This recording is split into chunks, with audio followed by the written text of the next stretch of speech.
안녕하세요. 오하이오 대학 방사선 종양과 위식도암 업데이트를 드리겠습니다. 방사선 종양과 조교수 에릭 밀러 박사의 발표 내용입니다. 오하이오 대학의 소화기 방사선 종양과는 여러 명의 박사님들로 이루어져 있습니다. 안드레아 아넷 박사, 데이시 디아즈 파로드 박사, 에릭 밀러 박사, 테렌스 윌리엄스 박사입니다.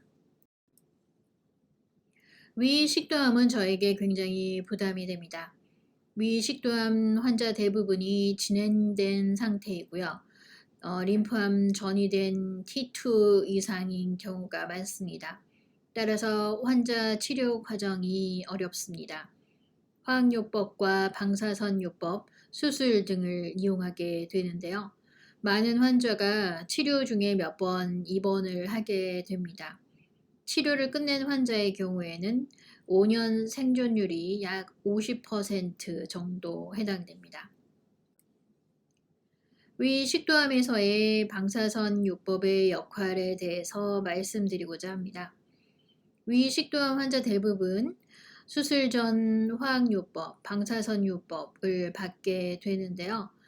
위암에서 방사선요법은 보통 수술 다음 화학요법하고 같이 하게 되는 경우도 있습니다. 이런 문제는 이런 수술 다음에 방사선요법을 할 때 힘든 경우들이 많습니다. 수술 후에 느린 회복이 있기도 하고요. 치료할 타겟이 불분명한 경우도 있고요. 또 방사선요법을 너무 넓게 하면 보통 조직에도 해를 입히게 되는 경우가 있죠. 그리고 방사선요법에 견디기 힘드신 약하신 상태인 환자분들도 많이 있습니다. 이런 경우에는 방사선요법을 적용하기가 힘들죠. 치료에 대해서 말씀드리고자 합니다. 저희가 중점적으로 관심을 가지고 있는 연구 중심 분야는 다음과 같습니다. 정확한 병기와 치료 반응을 에 대한 정보를 더 얻기를 원합니다. 디지털 펫 영상으로 가능하지 않을까 생각하고 있습니다. 더 효과적인 치료를 개발하고자 합니다. 새로운 요법에는 방사선 센서타이저라는 것이 있고요. 아다보 서티브를 측도한 방사선 요법 시에 더 첨가해서 더 효과가 있는지 보는 것을 얘기합니다. 위암에는 대부분 니오 어드저번트 요법을 쓰게 되죠. 거기에 방사선 요법을 받으면 어떨까? 이런 것도 더 효과적일까 하는 치료 방법을 개발하고 있습니다. 단기적인 그리고 장기적인 치료 독성을 완화하기 위한 방법도 노력하고 있습니다. 심장 독성을 줄이는 방법이 있을까 연구하고 있습니다. 첫 번째 연구 중심 분야에 대해서 말씀드리겠습니다. 정확한 병기와 치료 반응을 보기 위해서 디지털 펫 영상을 이용하는 그런 방법입니다. 디지털 펫 영상을 이용해서 연구를 하는 데는 바이오메디칼 영상라이트 혁신센터의 여러 박사님들이 참여를 하고 계십니다. 마이클 크노 박사와 카드 위크 라이트 박사, 캐터린 빈젤 박사 이렇게 세 분이 참여하고 계십니다. 정확한 병기를 진단하기 위해서는 치료요법과 관련된 병적 상태 그리고 사망률에 근거를 하기 때문에 정확한 병기를 진단하는 것은 정말 중요하다고 할 수 있습니다. 최근의 영상 방법으로는 전이를 찾기에는 불충분한 경우들이 많습니다. 치료 수술을 할 환자가 전이가 없는지 확인하기에 충분한 만큼 민감한 영상법이 정말 필요하다고 할 수 있습니다.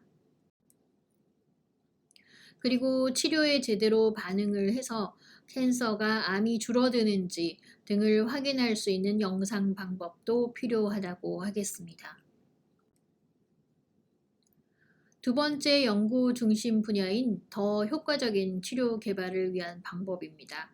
방사선 센서타이저, 즉 아다보서티브를 식도암 방사선 요법을 할 때 더 첨가하게 되는데요. 위암에는 니오어드저번트 요법이라고 화학요법과 그리고 방사선 요법을 수술하기 전에 미리 하고 그 다음에 수술을 하는 그런 방법을 주로 많이 씁니다. 식도암에서의 방사선 요법에 아다보서티프를 첨가하는 방법에 대한 연구를 하는 박사님들을 소개해 드리도록 하겠습니다. 에릭 밀러 박사 방사선 종양과에 계시고요. 테렌스 윌리엄스 박사 방사선 종양과, 사지드 잘릴 박사 소화기 내과, 존 헤이스 박사 종양학 박사, 레이웨이 박사 통계학 박사님이십니다. 이분들이 이제 연구한 내용을 발표해 드리겠습니다. 식도암에서 P53라고 하는 유전자가 있는데요. 이 유전자의 돌연변이 발현이 높다는 것을 알아냈습니다. P53의 P53의 돌연변이율은 식도암에서 경우에 71%에 해당되고요. 아데노칼시노마의 경우에 그렇습니다. 스퀘머스 셀 칼시노마의 경우에는 P53의 돌연변이율이 91%로 더 높은 것을 알 수가 있었습니다. 이러한 데이터는 2017년에 나온 네이처라고 하는 굉장히 유명한 논문집에 나온 내용입니다. 화학 방사선 효과를 높이기 위해서 세포 주기 체크 포인트를 타겟을 하고 있습니다. 식도암 세포에서 아다보서티프는 세포가 방사선 요법에 더욱 민감하게 반응을 할 수 있도록 만드는데요. 방사선 요법에 아다보서티프를 쓴 경우에 더 많은 그 암 조직이 죽거나 그리고 그 사이즈가 줄어드는 것을 볼 수가 있었습니다. 이 내용은 2020년 굉장히 최근인데요. 클리니컬 캔서 리서치라고 하는 저널에 나온 내용입니다. 이 연구를 해석을 해보면요. 수술 불가능하거나 그리고 전이된 식도암 환자의 경우에 방사선 요법이 암 때문에 이렇게 삼키기가 어려운 그런 증상들을 완화를 할 수 있습니다. 그래서 즉 삶의 질을 향상시키는 데 도움이 되고 있기 때문에 시행이 되고 있습니다. 시스테믹 요법을 못 받는 전이가 안 된 환자는 방사선 요법 자체로 전이에 영향을 주지는 못하는 것으로 밝혀졌습니다. 같은 곳에서 재발하거나 완화 방사선 요법 후에 진행하게 되면은 삼키거나 출혈 등의 문제가 있을 수도 있습니다. 전이된 환자의 경우에는 표적 면역 치료를 포함해서 더 효과 있는 시스테믹한 요법 발달이 1차 암의 경우에 더 잘 컨트롤을 할 수 있는 것으로 나타났습니다. 전이된 1차 암은 공격적 치료로 더 나은 생존율을 보이는 것을 볼 수가 있었습니다. 여러 가지 논문에 그런 내용들이 최근에 많이 발표가 되었습니다. 저희는 지금 일상 임상 시험을 하고 있는데요. 위원 억제제에 해당되는 아다보서티프와 방사선 요법을 같이 시행했고 그리고 전이된 혹은 수술 불가능한 그리고 화학요법에는 부적합한 그런 위식도암 환자를 대상으로 하고 있습니다. 일상 임상 시험인데요. 임상 시험 후에 12명의 환자로 안전성과 효과 등을 검증을 또 할 수가 있었습니다. 이 연구의 목적, 은 두 가지가 있을 수가 있는데요. 1차적인 목적은 전이된 혹은 수술이 불가능한 그리고 화학요법에는 부적합한 이 환자들에게 아다보서티프와 방사선 요법을 같이 쓸 때 어디까지 어느 용량까지 쓸 수 있는지를 알기 위한 것이 1차 목적이 되겠습니다. 2차 목적은 아다보서티프와 방사선 요법을 같이 쓸 때 다음과 같은 효과를 볼 수 있는지 확인하는 것이었습니다. 치료 후에 삼키기 어려운 증상을 완화할 수 있을까? 아니면 삼키기 어려운 이 증상 완화를 위한 방법을 쓸 수 있는 시간을 벌 수 있을까? 생존율을 높일 수 있을까? 이런 것들이었습니다. 그리고 또 다른 2차적인 목적은 실험적 치료요법에 반응하는 것을 예측할 수 있는 바이오마커를 발견하는 것이었습니다. 이 연구에 대해서 조금 더 자세히 설명을 드리겠습니다. 이 연구에 포함된 대상은 다음과 같습니다. 생검으로 확인한 식도암, 그리고 시워트 위 식도암 1형과 2형에 해당되는 경우입니다. 전체 팀이 리뷰를 해서 수술이 불가능하다, 그리고 화학요법에 부적절하다라고 나온 환자를 대상으로 합니다. 그리고 병리학적으로 확인했고 영상이 전이로 나온 환자입니다. 18세 이상이 되셔야 하고요. ECOG 상태가 0에서 1 정도여야 합니다. 환자는 알맞은 장기 기능이 있을 것, 백혈구의 경우에 3000 이상이 되어야 되고 ANC는 1500 이상, 헤모글로빈은 9g 이상, 빌리루빈이 정상 상위 한계의 1.5배 이하이고 또 AST, ALT, 간 기능 지수인데요. 이게 정상 상위 한계의 3배 이하일 것이어야 합니다. 이것은 코코르푸트 컬트 공식으로 계산했을 때 저 기준으로 하고 있습니다. 환자는 임신이나 모유 수유 상태가 아니고 가임 여성의 경우에는 등록 1주 안에 혈액이나 소변으로 임신 검사를 했고 그 검사가 음성이어야 합니다. 동의서에 서명할 의사가 있으셔야 합니다. 그리고 알약을 삼킬 수 있는 정도 되셔야 합니다. 그리고 전 혹은 현재 기록이 치료가 연구약의 안전성이나 효과 평가를 저해할 가능성이 없다라고 판명이 난 경우 여기에 참여하실 수 있으십니다.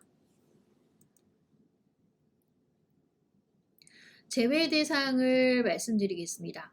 이 연구에 들어오시기 전에 4주 안에 화학요법이나 방사선요법을 받으시면 이 연구에 들어오실 수 없습니다.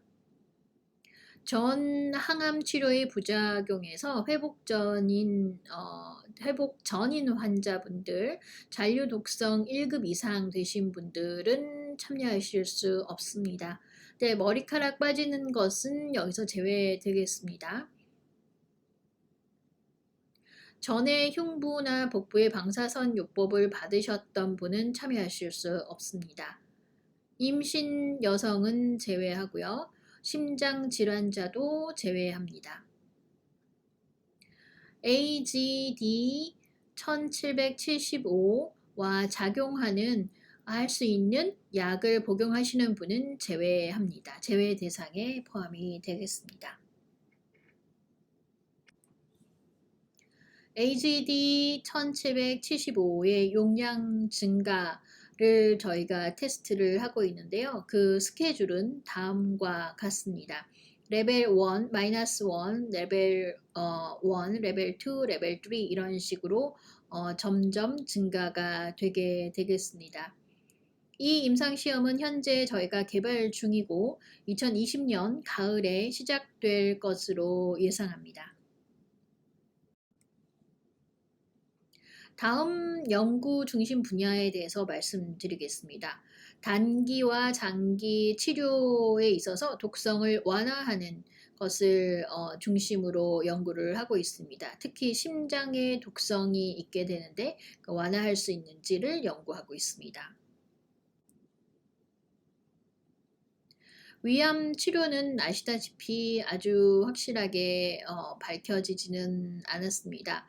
수술 후 화학 방사선 요법은 수술만 하는 것보다는 생존율을 높인다라고 밝혀져 있긴 합니다. 많은 연구들이 수술 전 화학 요법을 쓰면 결과가 좋다고 알리고 있습니다. 그리고 페트 영상, 특히 디지털 페트 영상을 쓰면 치료할 때 독성을 줄일 가능성이 있습니다. 어떤 세균총이 어떤 암 치료에 반응하는 것에 역할이 있다라는 그런 연구 논문도 있습니다. 위암에서의 역할을 테스트할 예정으로 있습니다. 저희 연구 목적이 1차는 위식도암 환자에게서 수술 전 맞춤형으로 타겟되는 화학요법 후에 화학 방사선 요법을 쓰는 것이 가능한지 알아보는 것이 1차 목적이 되겠습니다.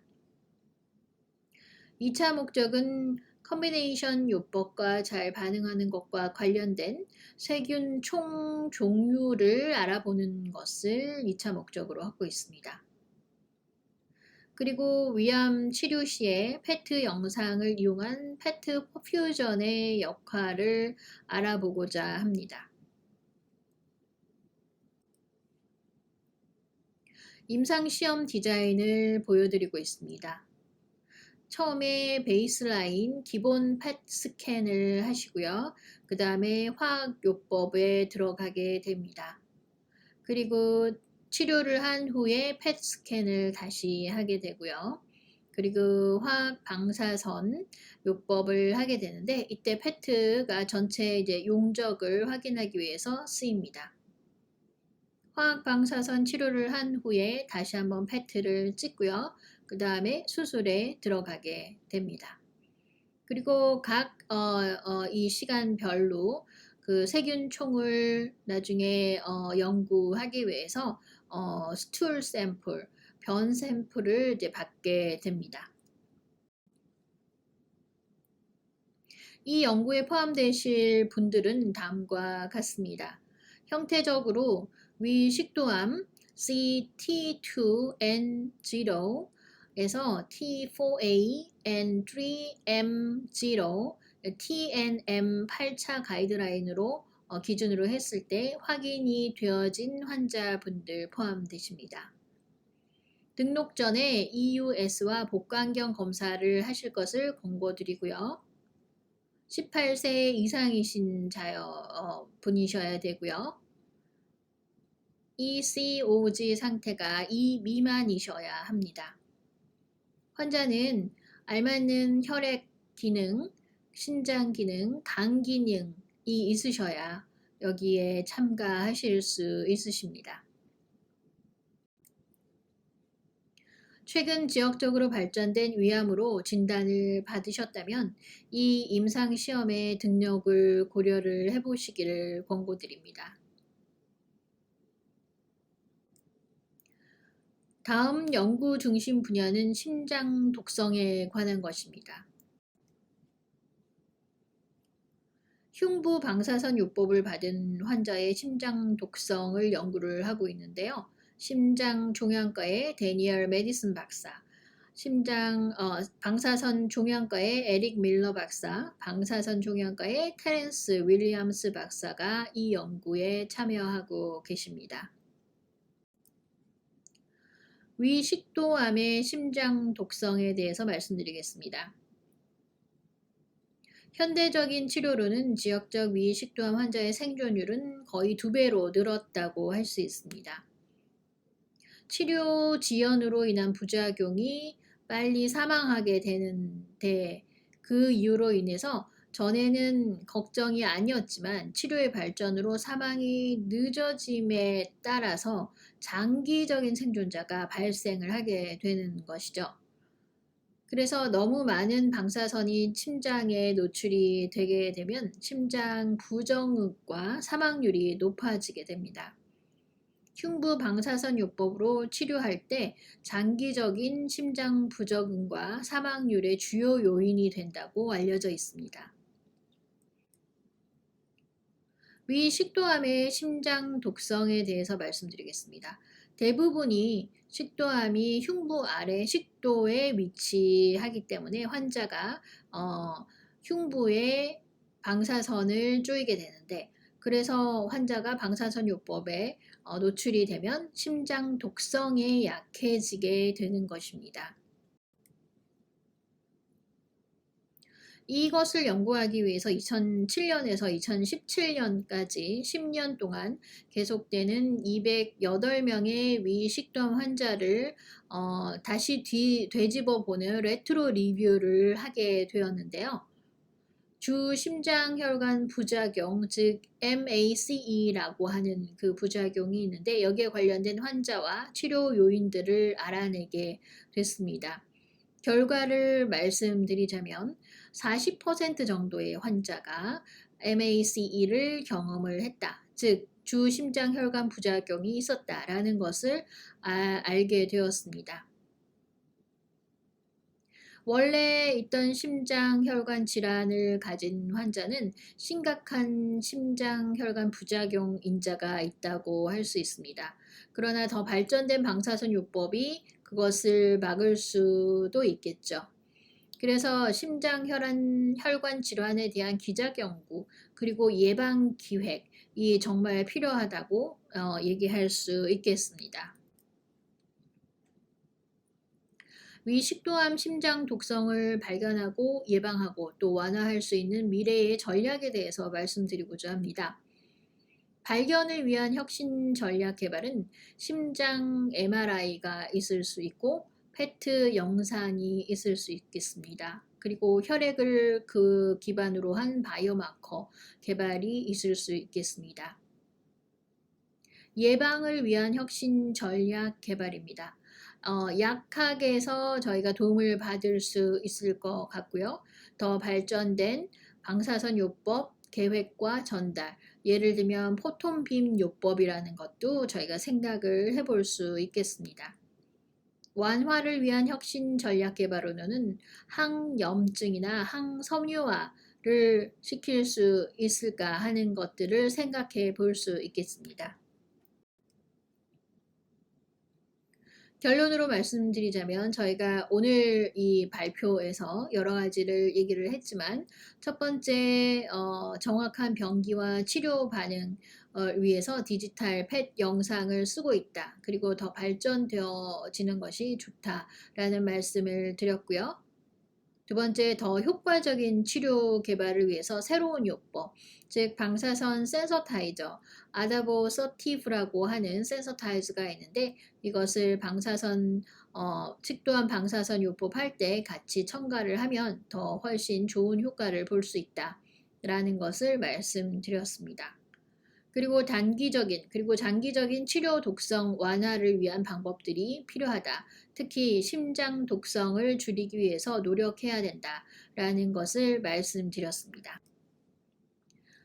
바이오메디칼 이미징 라이즈 혁신센터의 마이클 럽 박사, 차드 라이트 박사, 캐티 빈젤 박사, 그리고 방사선 종양과에는 테렌스 윌리엄스 박사, 데이지 디아즈 파도 박사, 심장종양과에는 데니엘 메디슨 박사가 저희가 같이 일하고 있는 저의 팀입니다. 감사합니다.